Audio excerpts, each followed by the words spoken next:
ہم عثمان کے قتل کا بدلہ لیں گے۔ چنانچہ سارے صحابہ نے اس پر بیعت کیا کہ ہم بدلہ لیے بغیر نہیں جائیں گے۔ اور پھر صحابہ کا نبی صلی اللہ علیہ وسلم کا ہاتھ نیچے، صحابی کا ہاتھ اوپر، اللہ نے فرمایا ید اللہ فوق ایدیہم، ان سب کے اوپر اللہ کا ہاتھ، ان سب کے اوپر اللہ کا ہاتھ۔ اب اللہ کا ہاتھ کیسا ہے؟ یہ متشابہات میں سے ہے۔ اللہ کا اہل سنت والجماعت یوں کہتے ہیں کہ اللہ کا ہاتھ ایسا ہے جیسا اللہ کی شان کے مطابق ہے، باقی اس کی شکل کیا وہ ہم نہیں جانتے، ایسا ہے جیسے اللہ کی شان کے مطابق ہے۔ تو اس کی طرف یہاں اشارہ فرمایا، اور پھر فرمایا لقد رضی اللہ عن المؤمنین اذ یبایعونک تحت الشجرہ، کہ اللہ تعالیٰ راضی ہو گیا مومنین سے، یعنی اس حدیبیہ میں جتنے مومنین تھے ان سب سے اللہ راضی ہو گیا۔ غزوہ بدر والوں کے لیے اللہ راضی، اسی طریقے سے والسابق الاولون میں فرمایا کہ اللہ صحابہ سے راضی، اور یہاں فرمایا کہ حدیبیہ میں جتنے صحابہ تھے سب سے اللہ راضی ہو گیا۔ لقد رضی اللہ عن المؤمنین اذ یبایعونک تحت الشجرہ، اللہ مومنین سے راضی ہو گیا جب وہ درخت کے نیچے معاہدہ بیعت کر رہے تھے۔ فعلم ما فی قلوبہم، اللہ کو معلوم تھا کہ ان کے دلوں میں کیا ہے۔ فانزل السکینۃ علیہم، اللہ نے ان پر سکینہ نازل کیا۔ وَأَثَابَهُمْ فَتْحًا قَرِيبًا، اور قریبی ان کو جو ہے وہ فتح عطا فرمائی، قریبی ان کو فتح عطا فرمائی، یعنی فتح خیبر۔ آگے آخر کے اندر محمد الرسول اللہ، یہ پورا جملہ محمد الرسول اللہ، یہ محمد صلی اللہ علیہ وسلم کا نام، اور آگے رسول اللہ، وہ جو معاہدے کے اندر کٹوایا تھا نا، اللہ نے کہا کہ میرے محبوب میں قرآن میں نازل کر دیتا ہوں محمد رسول اللہ تاکہ قیامت تک پڑھا جائے۔ وہاں ایک مرتبہ کٹا ہے اور یہاں لاکھوں کروڑوں مرتبہ پڑھا جائے گا۔ آگے سورہ حجرات ہے، اور سورہ حجرات کے اندر نبی اکرم صلی اللہ علیہ وسلم کے دربار میں حاضری کے آداب کا ذکر ہے کہ آپ صلی اللہ علیہ وسلم کے دربار میں حاضر ہو تو زور زور سے نہیں بلکہ بالکل خاموش رہو، اگر آواز نکلے گی تو تمہارے اعمال ضائع ہو جائیں گے، تمہیں پتہ بھی نہیں چلے گا۔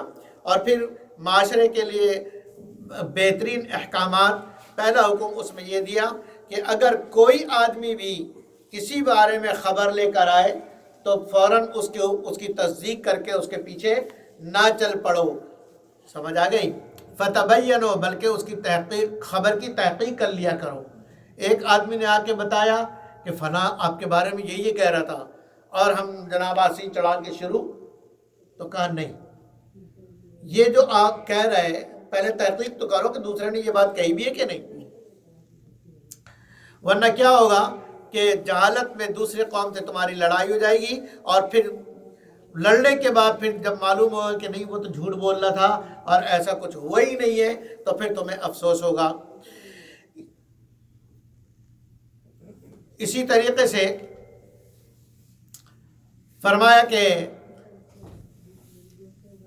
جب دو مسلمانوں کی دو جماعت کی آپس میں لڑائی ہو رہی ہو تو تیسرا آدمی کو چاہیے کہ ان دونوں جماعت کے درمیان صلح کروا دے۔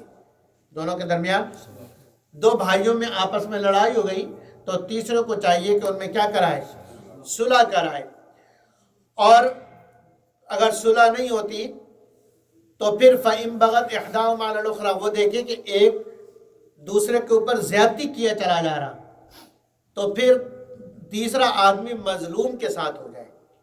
کیا کس کے ساتھ ہو جائے؟ مظلوم کے ساتھ ہو جائے۔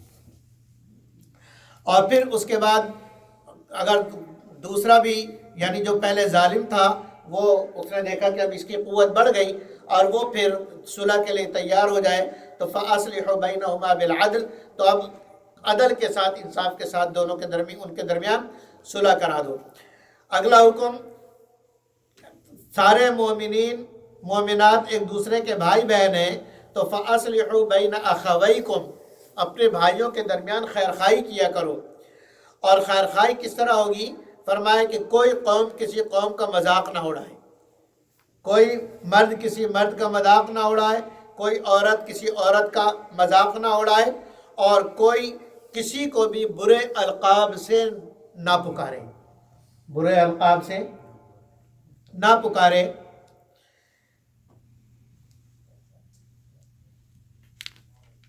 اور اسی طریقے سے فرمایا کہ اجتنبوا یا ایھا الذین آمنوا اجتنبوا کثیرا من الظن، بہت زیادہ بدگمانی سے بچے، اس لیے کہ آدمی خام خواہی میں ایک بات کا دور دور تک پتہ نہیں، سوچ سوچ کے گمان کر کر کے دوسروں سے بدگمان ہو جاتا ہے۔ فرمایا کہ یہ بہت بڑا گناہ ہے۔ اور اگلا حکم کہ جاسوسی مت کرو، ایک دوسرے کے برائیوں کے ٹو میں نہ لگو کہ کسی کی برائی میرے ہاتھ لگ جائے۔ اور فرمایا کہ چغل خوری مت کرو، غیبت مت کرو، اور غیبت کرنا ایسا ہے جیسے اپنے مرے ہوئے بھائی کا گوشت کھانا ہے۔ آگے فرمایا کہ معیار اللہ نے جو تمہیں مختلف قبائل میں اور مذکر مؤنث میں تقسیم کیا ہے، یہ بڑائی کا معیار نہیں ہے، بلکہ اللہ کی یہاں عظمت اور بڑائی کا معیار کیا ہے؟ ان اکرمکم عند اللہ اتقاکم، جو تم میں زیادہ بڑا تقوی والا ہوگا وہ اللہ کے یہاں زیادہ درجے والا ہوگا۔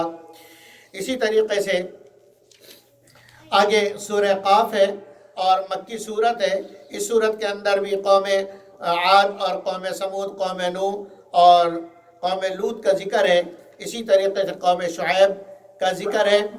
اور یہ بات بتلائی کہ جہنم کے بارے میں کہ یوم نقول لجہنم، کہ جہنم سے اس دن ہم کہیں گے حلم طلاتی، تیرا پیٹ بھر گیا، تو جہنم کیا کہے گی؟ وَتَقُولُ هَلْ مِن مَزِيدٍ، جہنم کہے گی کچھ اور بھی مل جائے۔ تو یہ جہنم کی جب آواز ہوگی تو اس آواز کو سن کر کافر اور ڈر جائیں گے۔